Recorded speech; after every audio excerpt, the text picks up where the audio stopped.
ॐ विश्वानि देव सवितर्दुरितानि परासुवा यद्भद्रं तन्न आसुवा। मेरे साथ मंच पर उपस्थित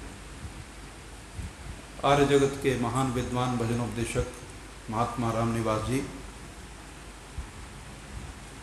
उपस्थित पवित्र आत्माओं, धर्माभिलाषी सज्जनों, वंदनीय मातृशक्ति, प्यारे बच्चों,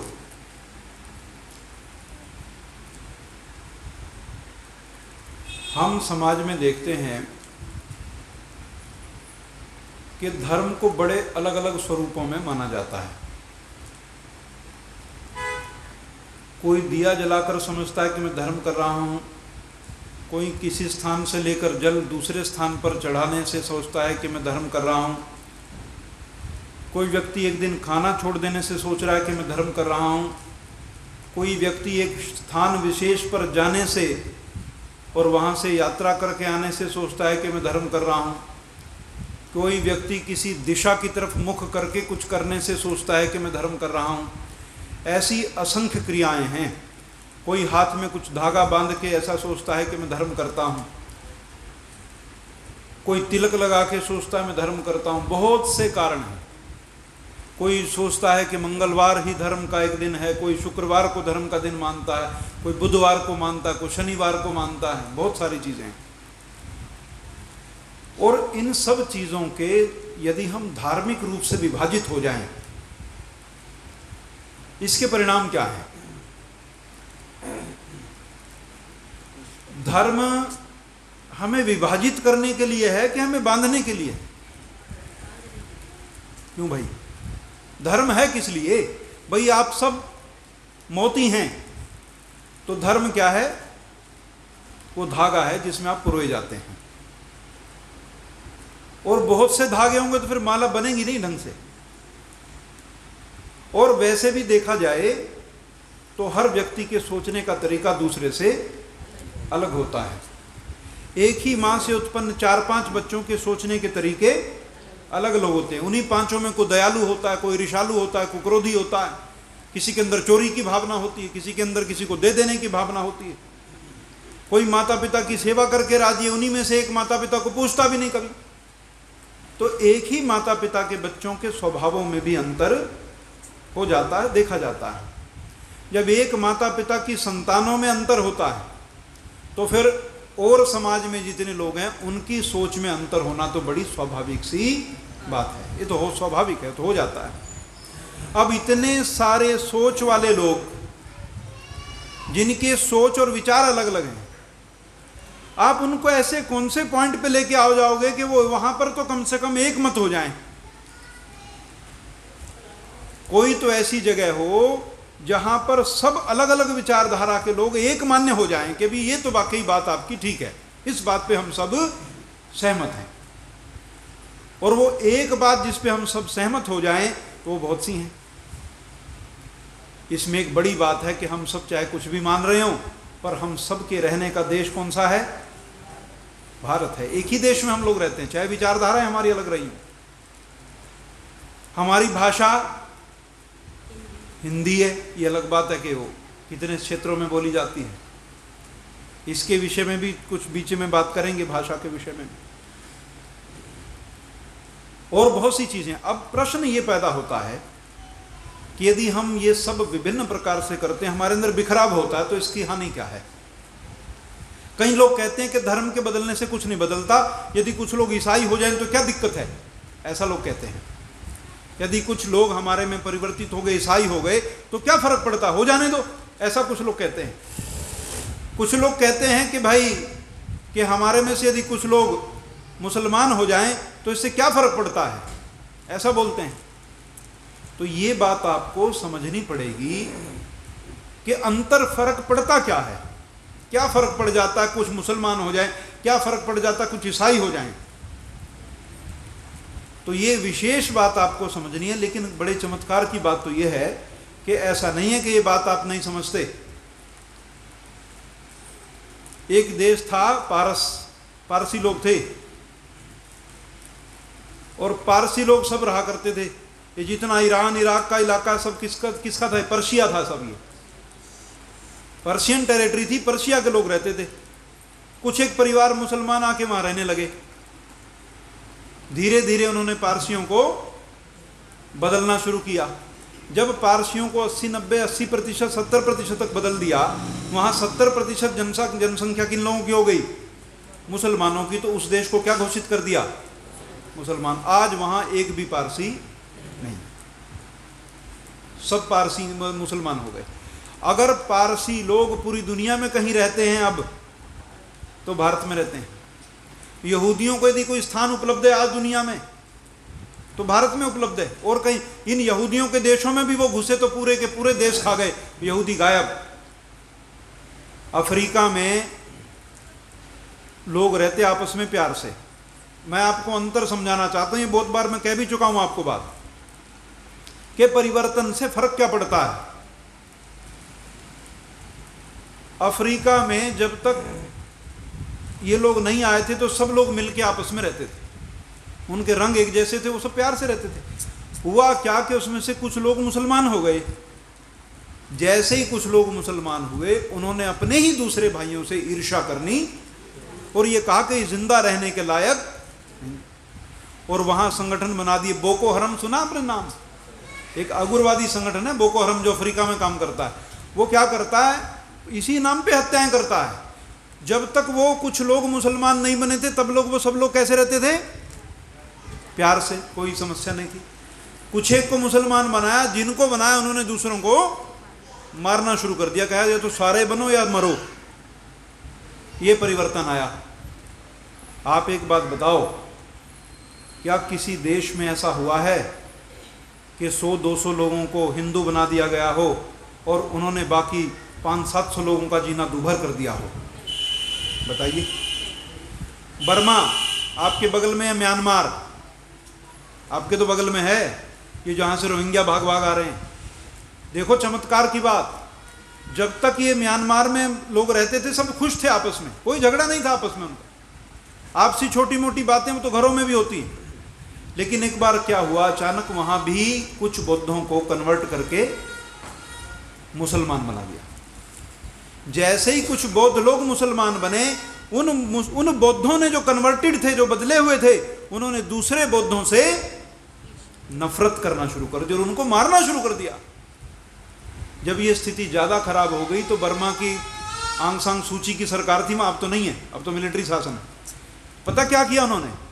ये जो बदले हुए थे ना, जिनके मन में कचरा भर दिया था, जो ना बौद्ध रहे ना मुसलमान रहे ना कुछ, जो तो कीड़े हो गए, जो कैंसर की तरह हो गए, सारे देश को खा जाना चाहते थे, इनको वहां से मार मार के भगाया। वहां से मार मार इनको हजारों की संख्या में मारा, लगातार काटा खूब। क्यों? अब आप ही के जीने पे प्रश्न आ जाए तो क्या करोगे आप? जब आप अपना बलिदान थोड़ी दे दोगे यार, अपने देश को, अपनी जाति, अपने धर्म को मर जाने दोगे क्या? तो वहां बौद्ध भिक्षु हुआ एक बहुत मशहूर, उसने ये पूरी क्रांति फैलाई वहां हैं। हाँ, वो तो बौद्ध भिक्षु था एक, बहुत, अभी भी है वो, उसका नाम मेरे दिमाग से विस्मृत हो रहा है। उसने एक मुहिम चलाई कि आप चाहे कितने बड़े संत हों, चाहे कितने बड़े भक्त हों, चाहे कितने बड़े त्यागी हों, चाहे कितने बड़े तपस्वी हों, लेकिन एक कुत्ते के साथ, एक ऐसा कुत्ता जिसको एक बीमारी लग गई हो, उसके साथ आप नहीं रह सकते।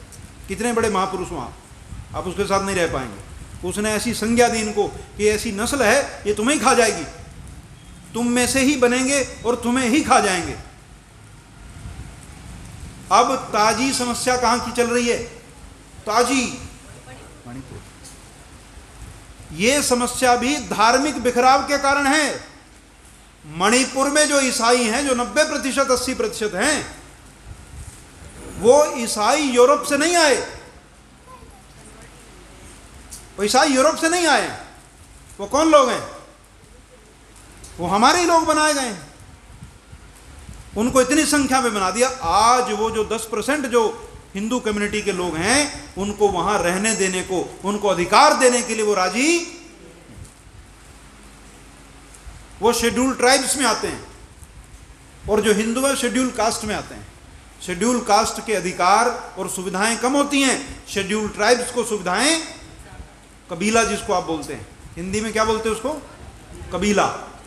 जो कबीला, जो जनजाति हैं जंगल में, उनको सरकार ज़्यादा अधिकार देती है ताकि ये सर्वाइव कर सकें, और शेड्यूल कास्ट को कम देती हैं। पीछे सरकार ने नियमों में बदलाव करके जो वहाँ रहने वाले हिंदू थे उनको वही अधिकार देने की कोशिश की जो ये अधिकार शेड्यूल ट्राइब्स के हैं। इसी बात पर झगड़ा हो गया। उन्होंने कहा इनको हम अधिकार क्यों दें। और ये भी ध्यान रखें आप, मणिपुर की जो भूमि है उसमें पहाड़ी भाग लगभग 80% से ज़्यादा है, और जितना 80% पहाड़ है उस पर रहने वाले जो लोग हैं वो कौन है, जो भूमि है वो ज़्यादा उनके पास है जिनकी संख्या, और जिनके पास जनसंख्या जिनकी, उनके पास भूमि नहीं है रहने के लिए। तो ये समस्या हुई कि भूमि का आवंटन करो, कोई ना कोई बराबर करो, डेमोग्राफिक जो बदलाव है उसको ठीक करो। तो क्या किया उन्होंने, अधिकार देने शुरू किए। अधिकार देने शुरू किए तो जो ईसाई बन चुके लोग थे उन्होंने क्या किया, उन्होंने मारना शुरू कर दिया। तो ये बदलाव किसकी वजह से है, जब तक वो आपस में हिंदू थे या कबीले भी थे तब तक वो ठीक रह रहे थे। जैसे उनका धर्म परिवर्तन हुआ, अपने ही भाइयों को उन्होंने क्या मान लिया, शत्रु, और शत्रु मानकर अपने ही भाइयों को मारने लगे। आपके देश में अराजकता हुई, आपकी सड़कें तोड़ी गई, आपके पेट्रोल पंप जलाए गए, आपके बिल्डिंगें आपकी तोड़ दी गई, आपकी सरकारी संपत्ति नष्ट कर दी गई जो आप ही के पैसे से बनी थी। ये एक ऐसा धार्मिक परिवर्तन है जो आपको अपने ही देश की हानि करने के लिए खड़ा कर देता है। आप मुझे इसका जवाब दे दीजिए, ये ऐसा कौन सा धार्मिक परिवर्तन है जो आपको आप ही के देश को तोड़ने को लिए राजी करता है। और एक बात और सुन लें, कई लोगों को नशा बहुत तगड़े वाला है, वो सोचते हैं कि जी सारे भी मुसलमान हों तो क्या हो, जाओ सीरिया में रहो, जाके जरा पता चलेगा तुम्हें, जाओ सीरिया में, ये सारे वहीं यही तो है। वहाँ कोई बजरंग दल थोड़ा ही है, वहाँ को RSS थोड़ा ही है, वहाँ यही है, झगड़ रहे हैं। ईरान इराक में कौन है, यही है, क्या कर रहे हैं, खीर खिला रहे हैं, एक दूसरे को मार रहे हैं। पाकिस्तान में कौन है, यही है, क्या कर रहे हैं, शिया सुन्नी के बम विस्फोट कर देगा, सुन्नी शिया के बम विस्फोट कर देगा। इनका तो यही धर्म है, जहां कुछ नहीं मिलेगा पहले तो ये दूसरे को मारेंगे। इनका पहला धर्म क्या है, दूसरे को मारो, जब कोई नहीं बचता फिर आपस में एक दूसरे को मारो। सॉफ्टवेयर ही मारकाट वाला है, आप उसको बदल नहीं सकते। मैंने एक कार्टून देखा, बड़ा बढ़िया कार्टून, उससे सुंदर कार्टून मैंने आज तक देखा नहीं। उसमें एक व्यक्ति जमीन पर लेटा हुआ है, कार्टून बनाया हुआ है, और उसके एक पैर पे तलवार बांधी हुई है और एक हाथ पे तलवार बांधी है, और वो आपस में ही अपने से ही पैर और हाथ से लड़ रहा है। और उसके नीचे लिखा हुआ है दुनिया का अंतिम मुसलमान। क्या लिखा उसके नीचे, दुनिया का आखिरी मुसलमान। वो भी आपस में अपनी टांग और अपनी पैरों से, अपने हाथों से अपने लड़ रहा है। प्रवृत्ति वही है। कोई सोचता है कि धर्म के बदलाव के कारण क्या है, फिर आप ये सोचो, केवल ये तो मैंने बड़े कारण बताए, उसके अलावा आपके अंदर कितने कारण हैं। हिंदुओं में कितने धर्म और कितनी जातियां बटी हुई, यहाँ भी कोई खुशहाल थोड़े ही हैं, यहाँ भी वही हाल है। तो एक बात आप समझ लें, यदि धर्म एक नहीं होगा तो आपकी एकता कायम नहीं रह सकती। देश को एक बनाने के लिए कम से कम एक धर्म होना तो बहुत जरूरी है। ऋषि दयानंद सरस्वती ने उस जमाने में कह दिया था कि एक भाषा, एक धर्म और एक संस्कृति के बिना किसी देश का विकास नहीं हो सकता। रही सही कसर अंग्रेज आए, उन्होंने पूरी कर दी। कैसे आप लोगों के दिमाग खराब कर दिए और लोग राजी हो गए अपने दिमाग खराब करवाने को। दक्षिण में उनकी अपनी भाषाएं हैं, तेलुगु है, कन्नड़ है, मलयालम है, जो वो बोलते हैं। उसके अलावा जो दूसरी भाषा बोलते हैं, क्या बोलते हैं, हैं जी, जोर से बोलो, अंग्रेजी, हिंदी नहीं। देखो क्या दिमाग में डाला कि हिंदी को दूसरी भाषा का दर्जा देने के बजाय किसको दिया, अंग्रेजी को। हिंदी किसी रूप में नहीं, छोड़ दो, पंजाब चले जाओ, ये तो नज़दीकी है। मैं कई बार गया हूँ, मेरी बहन ब्याही हुई है पंजाब में, मैं कई बार गया हूँ। मैंने वहाँ बोर्ड देखे हैं अपनी आंखों से, जिन बोर्डों पे जो हिंदी में लिखा हुआ था उस पर कालक पोती हुई है, ये मैंने अभी देखा है, आप भी देख लो जाके। सिर्फ नाम किस में मिलेंगे, पंजाबी और दूसरा इंग्लिश। अरे तुम्हारा नाश हो, तुम तो गधे हो यार, नीच हो तुम एक भाषा को पकड़ के बैठ गए 400-500 वर्ष पुरानी बस केवल, और तुमने दूसरी भाषा चुनी। तो कौन सी चुनी, इंग्लिश। गुलाम, ये गुलाम है। जो दूसरी भाषा हिंदी नहीं चुन सकता वो तो गुलाम है। इसीलिए इस देश में क्षेत्रीय भाषा के बाद जो दूसरी भाषा बोली जाती है वो अंग्रेजी है। दक्षिण में जो नेता कुछ बोलते हैं ना तो अंग्रेजी में ज्यादा बोलते हैं, हिंदी में नहीं बोलते। चमत्कार की बात यह है, अपनी भाषा लोगों के समझ नहीं आती, अंग्रेजी समझ में आती है। और अपनी वो भाषा, चलो वो तो आनी चाहिए जो है, ये भाषाई अंतर है। दक्षिण नफरत करते हैं उत्तर वालों से, और उत्तर वाले, कोई उत्तर का व्यक्ति दक्षिण में रहने लगे तो उससे ईर्ष्या करते हैं लोग। और ऐसे देश को आप कहते हैं कि हम इसको विश्व गुरु बनाएंगे, जिसमें 20 प्रकार की जातियां, 20 प्रकार के लोग, हजारों प्रकार की परंपराएं, जिसका कोई सिर न पैर। इसको आप क्या सोचते हो, क्या बना दोगे? अरे इनका गुरु तो है नहीं, एक विश्व गुरु तो बाद में करना, पहले सारी हिंदू जाति का एक गुरु है। कोई किसी का पल्ला पकड़े घूम रहा है, कोई किसी का पल्ला पकड़े घूम रहा। मैं आश्चर्यचकित रह जाता हूं, ईश्वर जो सर्वव्यापक है, जो न्यायकारी है, जो दयालु है, जो सबका मालिक है, उसकी बजाय आप किसी व्यक्ति को भगवान बना के बैठ गए। इतना दिमाग सड़ चुका है। जो व्यक्ति जन्मा है और जो एक दिन मर जाएगा, आपकी फोटो उसकी आपने अपने घर में लगा ली और उसको दिया जला रहे हो, और जब वो मर जाएगा तो भी उसको दिया जलाओगे। अरे बेवकूफो, परमात्मा के बराबर कभी इंसान हो ही नहीं सकता। तुम उस परमात्मा, उस महान शक्ति के सामने एक छोटे से इंसान को बराबर बैठा देते हो। और सबसे बड़ी बीमारी जो अब चली इस देश में, सबसे बड़ी बीमारी अब चल गई, जो ये साईं की पूजा करते लोग। ये तो सबसे बड़े पापी लोग हैं दुनिया में जो साईं की पूजा करते हैं। इनसे बड़ा तो पापी ढूंढना मुश्किल है इस संसार के अंदर, इस भारत के अंदर। आप शिव जी की पूजा करो, बिल्कुल कोई बुराई नहीं, हमारे ही देवता थे। आप विष्णु की पूजा करो, आप ब्रह्मा जी की करो, आप दुर्गा की करो, और संतोषी माता, बहुत सी देवियां हैं, कितने देवी देवता हैं, वायु देवता, इनकी करो। ये किसकी पकड़ के इसको, और चमत्कार क्या हो गया? कमाल की बात ये हो गई कि वो देवी का मंदिर है, वही राम का मंदिर है, वही कृष्ण का मंदिर है, उसी में एक तरफ उसी के बराबर साईं बाबा को बैठा दिया। मैं तो इस बात को कतई बर्दाश्त नहीं करता। और ये आदमी था कौन? कौन था ये आदमी? ये मुसलमान था। और ये झांसी की रानी जो थी, जो हमारा स्वतंत्रता आंदोलन था, उसका ये मुखबिर था। इसका नाम था चांद मियां। इसका बाप भी यही काम किया करता था। ये भिखारी का भेष बना के किसी मजार के पास बैठ जाता और अगल बगल की नजर रखता। जैसे आज भी पुलिस वाले लोग जानकारियां प्राप्त करते हैं ना, हर मोहल्ले में उनका एक गुप्त एजेंट होता, आपको पता नहीं उसका, वरना पुलिस को सूचनाएं कहां से मिल जाती हैं? इसी समाज में उन्होंने अपने आदमी फिट कर रखे हैं, उनसे वो जानकारियां लेते रहते हैं। ऐसे अंग्रेज भी करते थे, अंग्रेज जानकारियां लेते थे। झांसी की रानी की मुखबरी किसने की? इस चांद मियां के बाप ने करी। और उसके बाद ये, और इस आदमी को आपने क्या करा? अपने भगवान के बराबर बैठा दिया। नाश तो होना ही चाहिए भाई। मैं तो परमात्मा से प्रार्थना करता हूं, ऐसी कौम तो डूब ही जानी चाहिए, जिस अंधी कौम को यह नहीं पता कि परमात्मा के लक्षण क्या होते हैं, परमात्मा कैसा होता है, और एक इंसान में क्या क्या उसका स्वभाव होता है, और इंसान और परमात्मा में क्या अंतर है। जो कौम ये तक तय नहीं कर पाती, उसे जीने का कोई अधिकार है नहीं। और ये भी समझना, इस दुनिया में ईसाई मुसलमान देशों में नहीं जाते ईसाई बनाने। किसी मुसलमान देश में ईसाई नहीं गए, और मुसलमान किसी ईसाई देश में नहीं गए।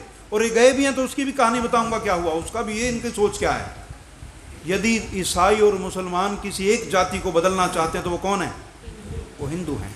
और ये प्रयास आज का नहीं है, ये प्रयास 800 साल पुराना है, तब से लगे हुए हैं।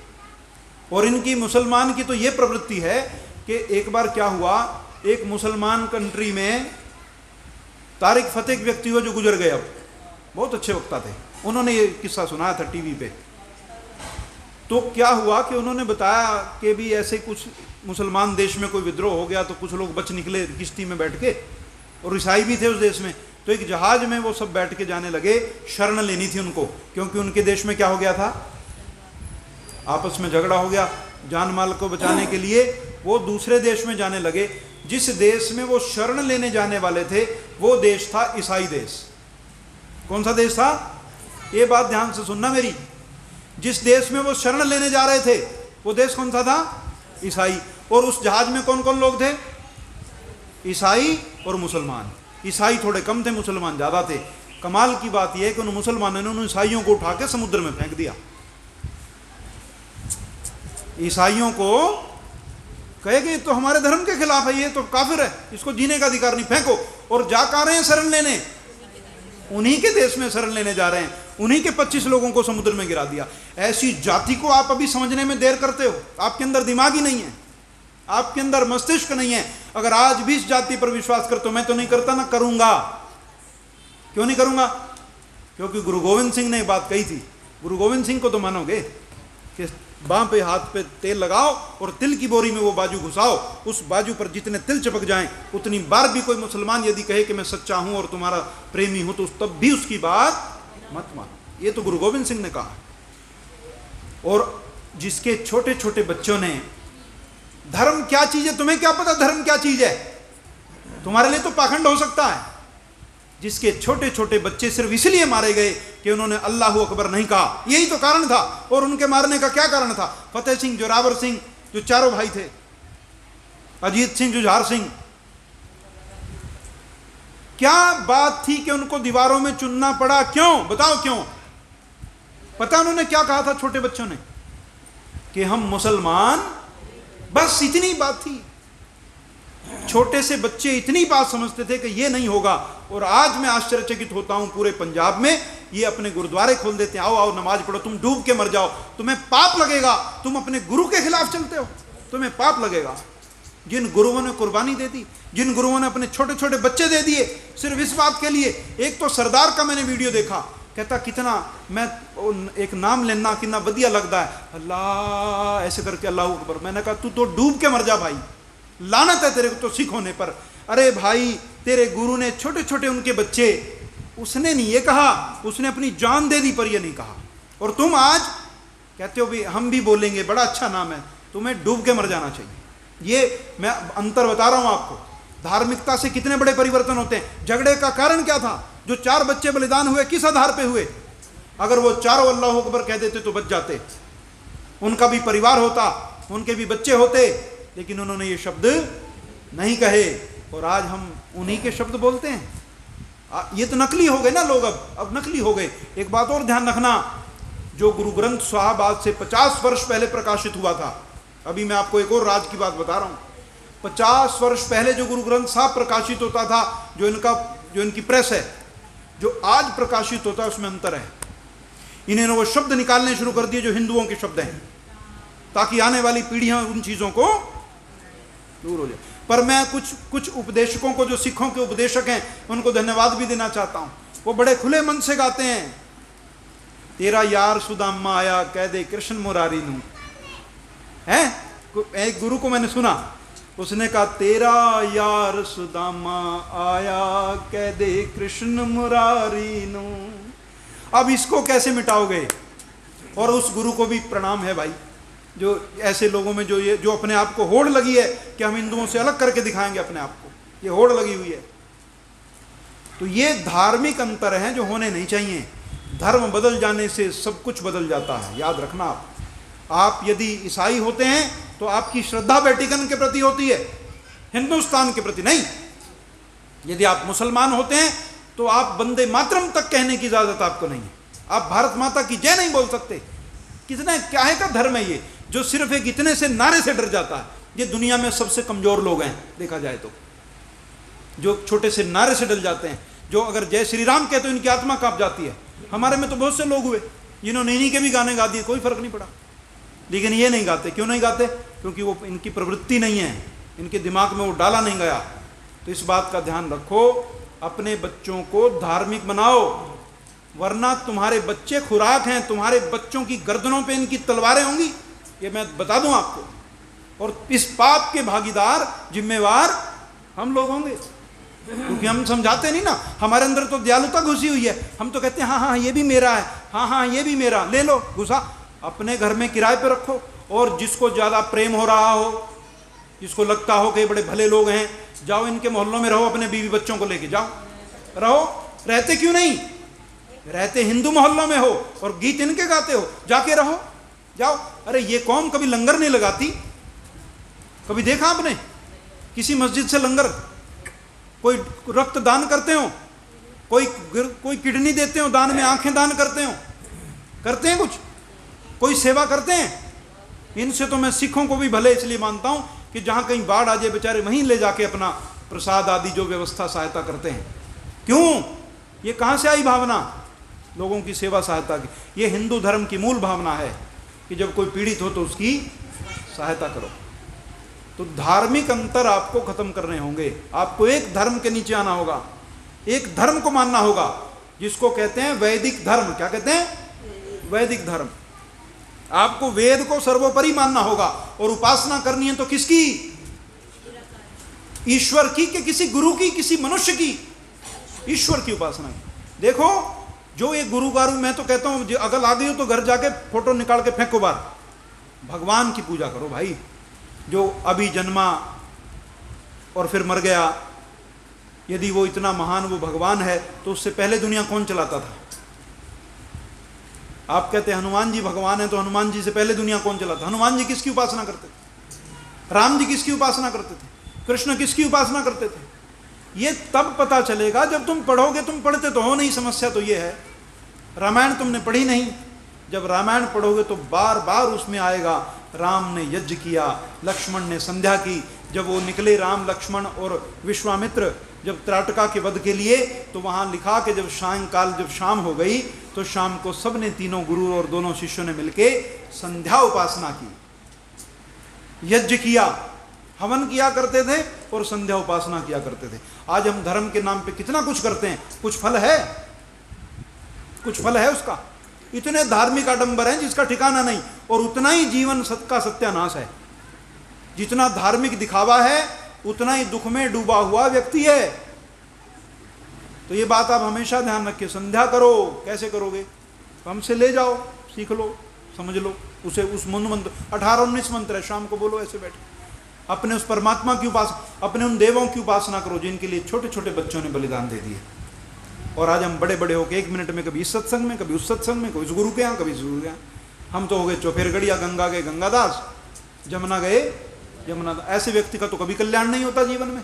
एक तरफ हो जाओ और दुखों से तुम्हें को बचा नहीं सकता। तुम सोचो कि फलां गुरु बचाएगा, काहे का बचाएगा महाराज? उसका अपना आश्रम चलाने में कितनी समस्या हो रही है, पूछो उससे। बिजली के बिल कैसे भरता है, कितना पैसा लेता है, काला पीला पैसा दे के लोगों को सफेद करके देता है, पूछो जाके।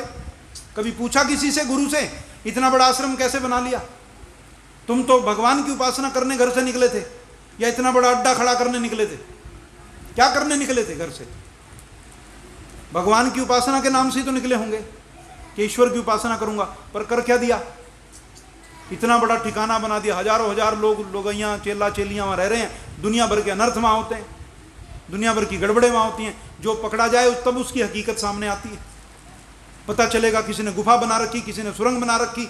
ये नीच लोग और ऐसी कौम जिन्होंने इनको गुरु बना दिया, इनका दोष नहीं है, इनका कोई कसूर नहीं है। कसूर तो हमारा है जो इनके आगे मत्था फोड़ते हैं जाके सवेरे शाम तक। तो हमें इस बात का ध्यान रखना है कि गुरु बनाना तो भाई देख तो लो यार इसका चरित्र व्यवहार कैसा है। अभी कपूर साहब कहते कोई अर्जुन है, कोई कृष्ण है। महाराज हम तो उनके सामने का कोई हिसाब हमारा बनता ही नहीं। हम तो एक अच्छे इंसान बन जाएं तो बहुत अच्छा है। तो आप पता नहीं प्यार के बशीभूत होके कह देते हो कि कैसे कह देते हो, हमें डर लगता है सुन के। आपको तो कह देते हो, आपका क्या जोर लगता है? हमें डर लगता है कि क्या हमारी तुलना ऐसी ठीक है? हमारी तुलना इतने बड़े व्यक्ति से होना ठीक है ना?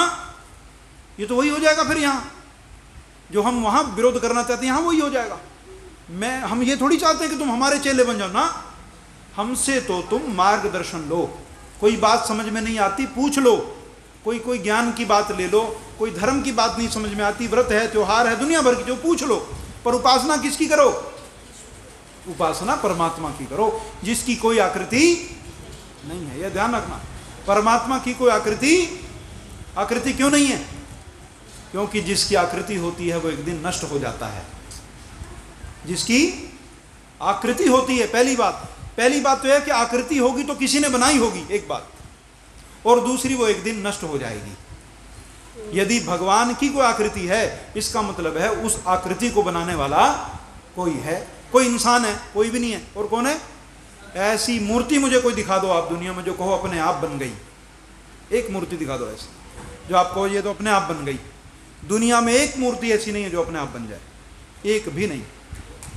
और वो एक दिन टूट भी जाती है, खंडित भी हो जाती है, फिर आप उसे प्रवाहित भी करते हो खंडित बोल के कि भी तो खंडित हो गई। तो भगवान कभी टूटता खंडित होता नहीं है।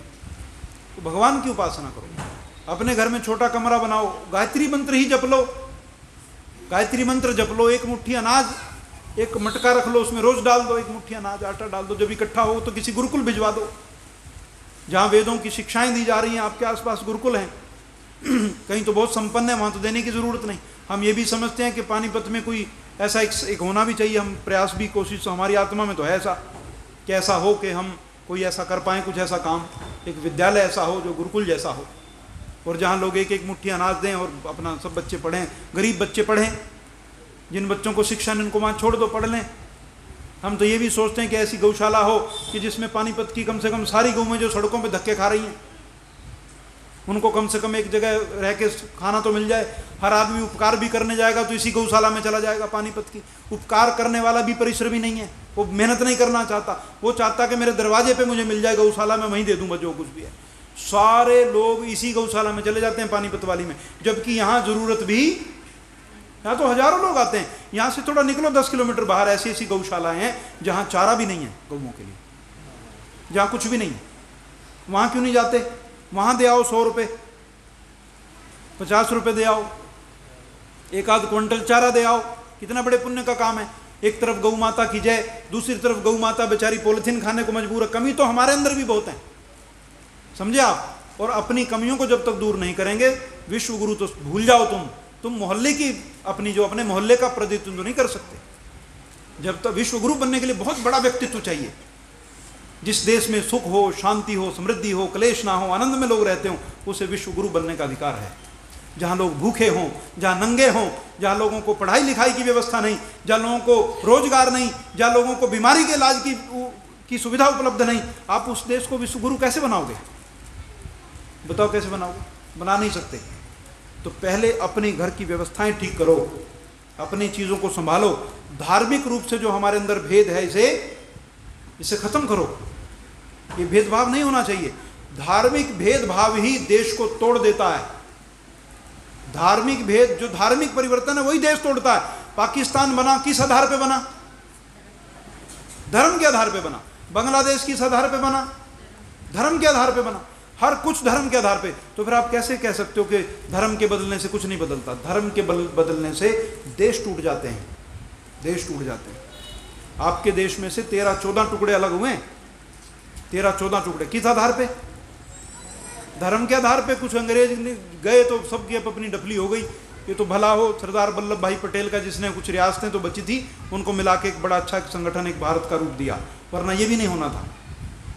वो आदमी है राष्ट्र का पिता यदि कहो तो वल्लभ भाई पटेल को कहो, क्योंकि इस राष्ट्र के स्वरूप जो ये दिखाई देता है ना नक्शा, इस नक्शे को दिखाने वाला वो आदमी है, और कोई राष्ट्रपिता नहीं है। किसी को तुम महात्मा भी नहीं कहना चाहिए। नाम क्या था? करमचंद गांधी, बस इतना ही कहा करो। मोहनदास करमचंद कह दो, गांधी, बस इतना ही है, इससे ज़्यादा कुछ नहीं है। जितना नाश वो व्यक्ति इस देश का कर गया, कोई शत्रु भी नहीं कर सकता था। इतना शत्रु भी नहीं करते इतना वो करके गया। और कुछ लोग चाटुकार जो अंग्रेजों की चरण चाटते रहे सारी जिंदगी, नेहरू जैसे लोग, ये देश का नाश करने वाले लोग हैं। और जो चंद्रशेखर आज़ाद, राम प्रसाद बिस्मिल, सुभाष चंद्र बोस, ऐसे बटुकेश्वर दत्त, ऐसे ऐसे लोग जिन्होंने अपने प्राणों की आहुति दे दी, उनकी पीढ़ियां मजदूरी करती मर गई, मजदूरी करती मर गई। और ये लोग राजा बन गए देश के, और हम लोग रहे पागल, मूर्ख लोग, हमें अकल नहीं थी। पर अब तो तुम मूर्ख नहीं हो ना, अब तो समझदार बनो। अपने आप को धार्मिक रूप से मजबूत करो, अपने संगठन को मजबूत करो।